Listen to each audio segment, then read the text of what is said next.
memberikan materi tentang pembelaan sel meiosis dan dismisis. Kelompok 5 barang pertanyaan saya Muhammad Ramadan.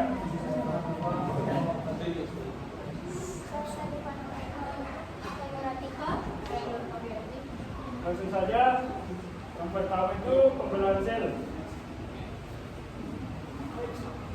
Nah, pembelaan sel adalah proses di mana satu sel membelah menjadi dua atau lebih sel anak. Masing-masing memiliki potensi untuk tumbuh, berkembang, dan menjalankan fungsi tertentu. Ini adalah proses mendasar dalam biologi yang penting untuk pertumbuhan, perbaikan, dan reproduksi organisme hidup. Pembelahan sel dapat terjadi melalui dua mekanisme utama, mitosis yang menghasilkan dua sel anak yang identik, dan meiosis yang menghasilkan 4 sel anak yang beragam secara genetik. Nah, mitosis adalah cara reproduksi sel di mana sel membelah melalui tahap-tahap yang teratur, yaitu profase, metafase, anafase, telofase. Antara tahap telofase ke tahap profase berikutnya terdapat masa istirahat sel yang dinamakan interfase. Tahap ini tidak termasuk tahap pembelahan sel.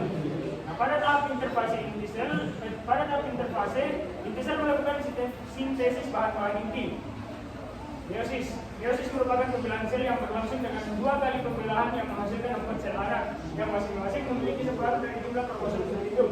Meiosis terjadi waktu pembentukan gamet-gamet saja.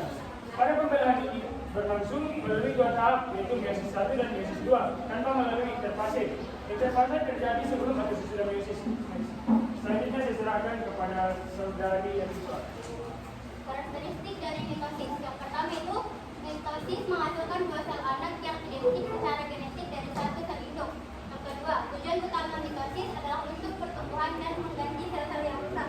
Yang ketiga, mitosis hanya terjadi pada sel somatik, yaitu semua sel dalam tubuh kecuali sel reproduksi. Dan yang terakhir itu tidak ada pengurangan jumlah kromosom selama mitosis. Karakteristik dari meiosis. Pertama, terjadi dalam sel gonad pada organ kelamin. Yang kedua, terjadi pada organisme dewasa. Yang ketiga, memiliki 2 tahapan, yaitu meiosis 1 dan meiosis 2. Dan yang keempat, menghasilkan 4 sel anakan yang haploid. Saya persilahkan.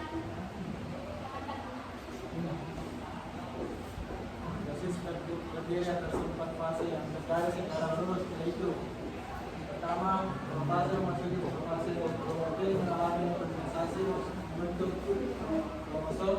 Kromosom cepat memendek dan menjadi individual. Tiap kromosom terdiri atas 2 kromatik dihubungkan oleh sebuah sentromer, meusus dan membran inti menghilang akhir proses terbentuknya spindel. Kedua, metafase kedua. Kromatin dalam satu kromosom sering disebut kromatik beradik, masih dihubungkan oleh satu sentromer dan terletak di bidang sirkulator sel. Kromosom beradik dengan bidang sirkulator 3. Sel kedua memisahkan diri masing-masing bergerak sebagai kromosom anakan menuju kutub reseptif. 4. Telofase.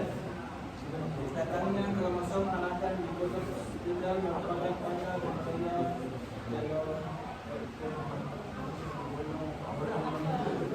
telofase. Bentuknya mengalami inti baru yang menyerangnya spindel terjadi selama fase ini.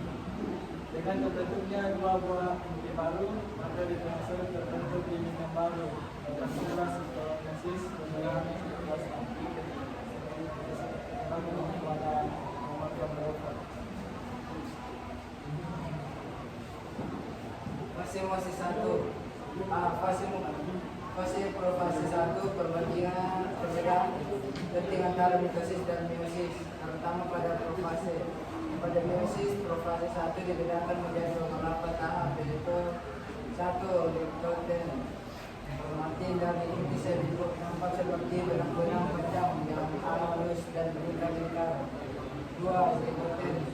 Benang-benang kromatin berubah bentuk dan menjadi batang-batang kromosom. Masing-masing kromosom mencari pasangannya sendiri yang sama sebangun atau yang serupa. kromosom homolog. Proses pasangan ini disebut sinapsis. Kesetan belang-belang kromosom menjadi lebih tebal dan jelas. Ia benang tampak double. Masing-masing kromosom dari sepasang kromosom homolog terdiri dari kedua kromatid. Pada profase sintesis kromosom terpisah dan tidak saling berhubungan. Dalam profase satu meiosis, kromosom homolog berpasangan sebagai bivalen dan inilah yang dijumpai sebagai diploid. Kesetan merupakan stadia yang sangat penting yaitu pindah silang atau crossing. Proses ini akan nampak jelas pada fase berikutnya. Keserahkan kepada kamu ya.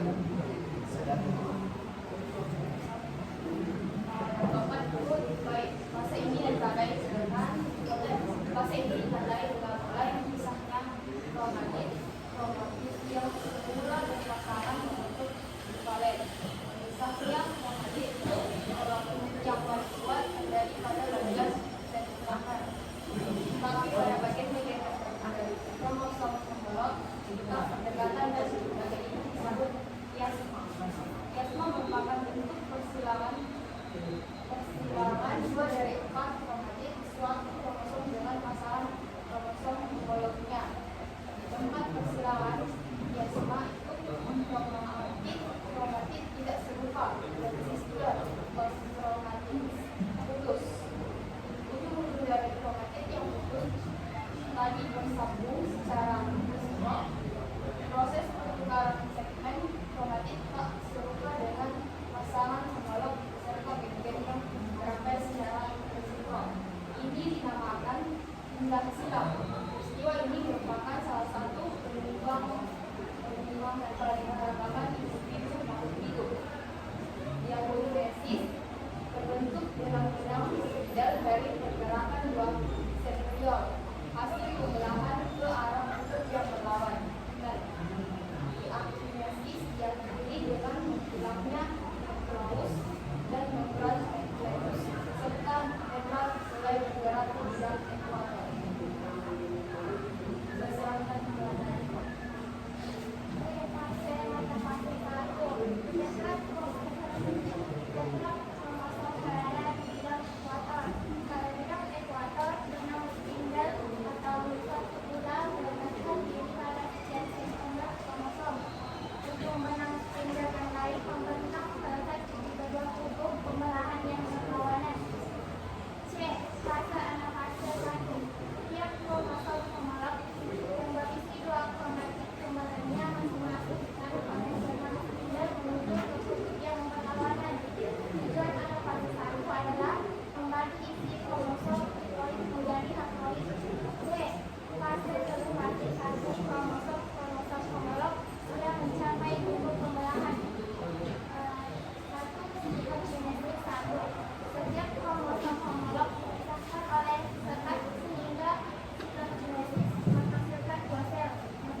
Hasil meiosis 2 tujuan meiosis 2 membangun pemasaran tersebut pada serangan baru. Pada tahap meiosis 2 terjadi silang tahap tersebut pada meiosis 1. A. Fase lokasi 2 kromatid kebaran fase mendekat pada tiap sentimeter kromosom. B. Fase 2 setiap kromosom yang berisi 2 kromatid menetap pada bidang ekuator bentuk penampilan spidal mendekat pada sentromer dan itu membentang menuju kutub bahan berlawanan. Fase 2, benang-benang spindle mulai menarik kromatik menuju ke puncak yang berlawanan. Akibatnya kromosom mengisahkan kromatiknya dan bergerak menuju kutub yang berbeda. Motif yang terpisah ini disebut kromosom. D. Dalam fase 2, kromosom telah mencapai kutub pembelahan. Selanjutnya akan terbentuk 4 inti yang mengandung setengah pasangan kromosom, haploid dan satu salinan DNA. E. Sitokinesis 2. Yang inti mulai dipisahkan oleh sekat sel dan akhirnya menghasilkan 4 sel kembang haploid.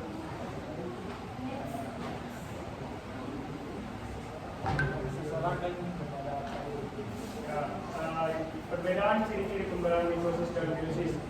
Mitosis itu terjadi di semua sel pada tubuh somatik, sedangkan meiosis hanya terjadi di sel kelamin, gamet.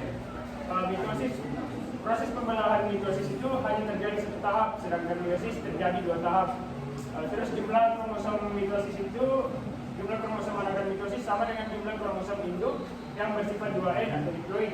Sedangkan meiosis itu jumlah kromosomnya hanya separuh atau setengah dari jumlah kromosom induk yang bersifat N atau haploid. Satu sel induk mitosis hanya menghasilkan 2 sel anakan, sedangkan satu sel induk meiosis dapat menghasilkan 4 sel anakan. Mitosis bertujuan memperbanyak sel tubuh, juga meregenerasi sel yang rusak dan yang sudah tua. Sedangkan meiosis itu bertujuan menghasilkan sel sperma dan ovum. Mungkin cukup sekian presentasi dari kelompok kami. Bila ada salah, mohon dimaafkan. Wabillahi taufiq wal hidayah. Wassalamualaikum warahmatullahi wabarakatuh.